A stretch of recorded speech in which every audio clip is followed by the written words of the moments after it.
Alright, so we're headed into Rock Rapids and Luverne. Just in the distance, we're seeing fireworks. This was reminiscent of 2 years ago when we were driving through Utah after having been at Zion and Bryce. The girls were laying in the back of the RV and watching The Greatest Showman. Not the same vibe today, but watching fireworks from the vehicle. Oh, you can see that good. The screen cut off.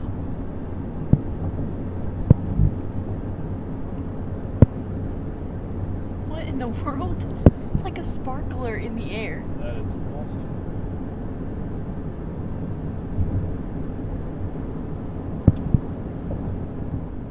So we're driving across I-90. We just got done watching some fireworks. We're getting ready to leave Minnesota and head into South Dakota. So I think we got about 10 miles and we'll catch you back at the border.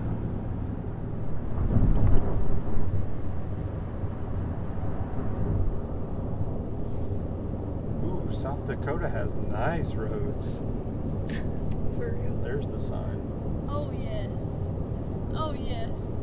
Welcome to South Dakota. We made it. Made an effort.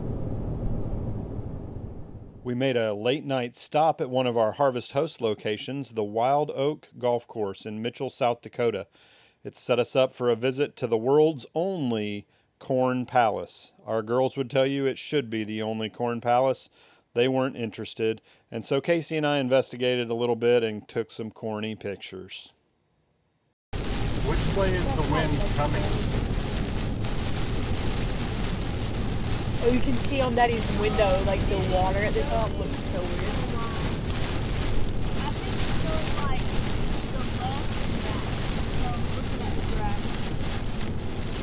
graph. East. The Windy app, top left corner there, is one that I like to use just to check the wind conditions in the area that we're going or the area that we're going to be in. It gives you a good idea of direction and intensity of the wind.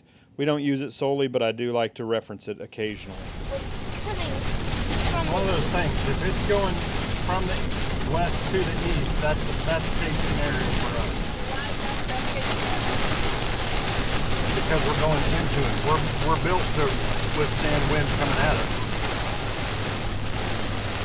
Mom, people are going over.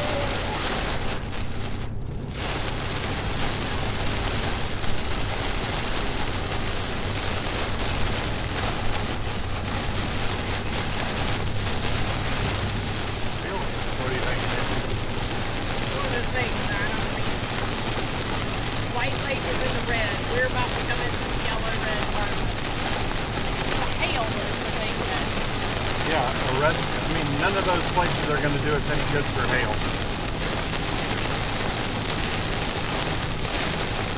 The wind doesn't feel awful. No, I mean, we're handling the wind fine. It's one of those things. We're crossing into like about to cross into the red yellow part of the radar. And White Lake is another like 6 miles. There's two campers right there that are still driving. The poor old cows They just came out of what we're going into. right. Moved down. Now the part we have to drive across is like one of the biggest parts. I'm going to follow the guy that's carrying a Tons of vehicle cars. full of vehicles. Maybe they're carrying a tractor, maybe? All right, there's our sign as to what direction the wind is blowing. Look at all the people. There's so many people that dress there. Since you're watching this video, you guessed it. We made it through the wind and rain. We continued west on Interstate 90 until we made it to Wall, South Dakota. We turned south there and headed down to the boondocking location. Well, there's two on the map. We didn't see that, and we took the first one. So we took a little bit longer, more scenic route to get to our spot, but we loved every minute of it. Arrived at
think This we is got. why you needed 4-wheel drive, I think. Yeah, pulling Oh, look at it in the back mirror, Mama. that much weight up that hill without it would have been tricky. That hill. So this is just a long, windy road all the way around the rim, and so you just kind of go until you find your spot. We've read lots of posts about different people, and a lot of people, or I saw somebody recently that they drove quite a ways before they settled for a spot, so we're gonna keep going for a little while. Who sets up on this side, right on the road like this? Those people.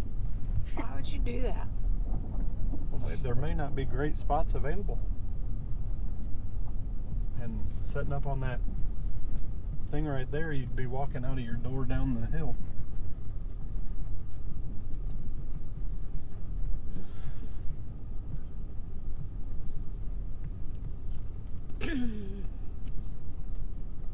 What if we set up right there? Right where? Right in front. Oh, no. Here's an aerial view of the spot that we settled on. I use the word settled very lightly because this, in our opinion, was one of the greatest spots on the ledge.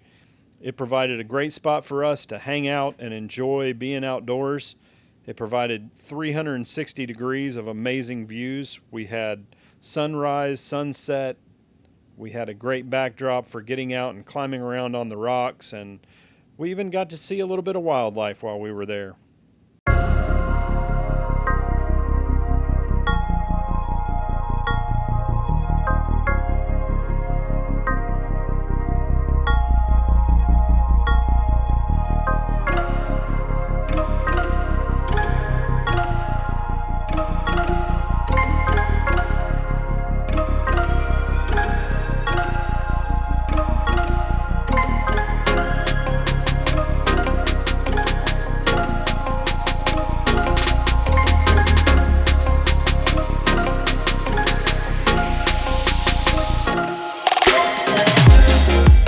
As you can see here, we also enjoyed dinner with a view. Okay, so I was up this morning doing a little drone flying and decided to take a little walk when I was done. Just down here to the end to see, you can see the sun was coming up. There's the RV.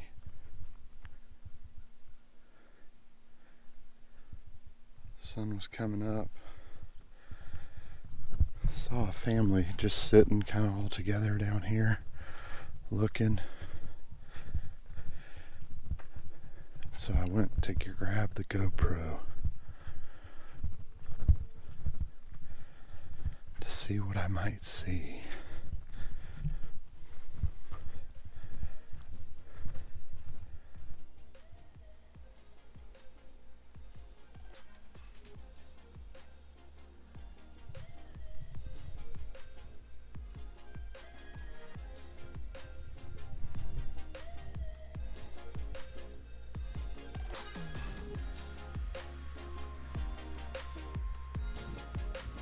As I made my way back to the RV, this guy was wandering around our campsite.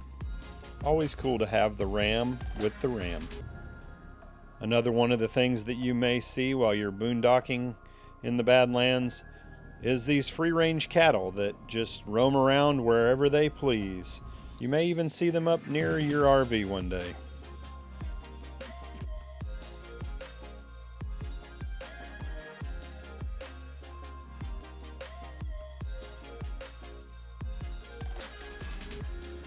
I took a little bit of time to play with the drone while we were there and got some pretty neat shots. So I hope you enjoy flying around the Badlands Boondocking area. You'll see some shots of the RV, but also some shots of Caitlin and I walking around on the rocks and just enjoying time in the Badlands.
going to take you along for a ride as we leave our spot on the ledge of the Badlands.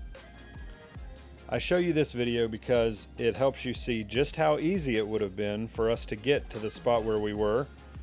But as you remember from the beginning of the video, we took the scenic route. So if you come, feel free to take the scenic route, or if you choose, you can take the route that's a little bit easier, quite a bit quicker. Probably don't need four-wheel drive. You can just come in the entrance, come straight to the spot, no problem. As we arrive at the paved road, I'll make note of where the entrance to Badlands National Park is. You'll see just how close we were to the entrance of the national park.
Thanks so much for joining us for this episode. We hope that you enjoyed this video. If you would do us a big favor, like this video, subscribe to our channel, hit the notification bell so you'll be made aware of upcoming videos. You won't want to miss the upcoming videos as we travel to several national parks that are listed here on the end screen.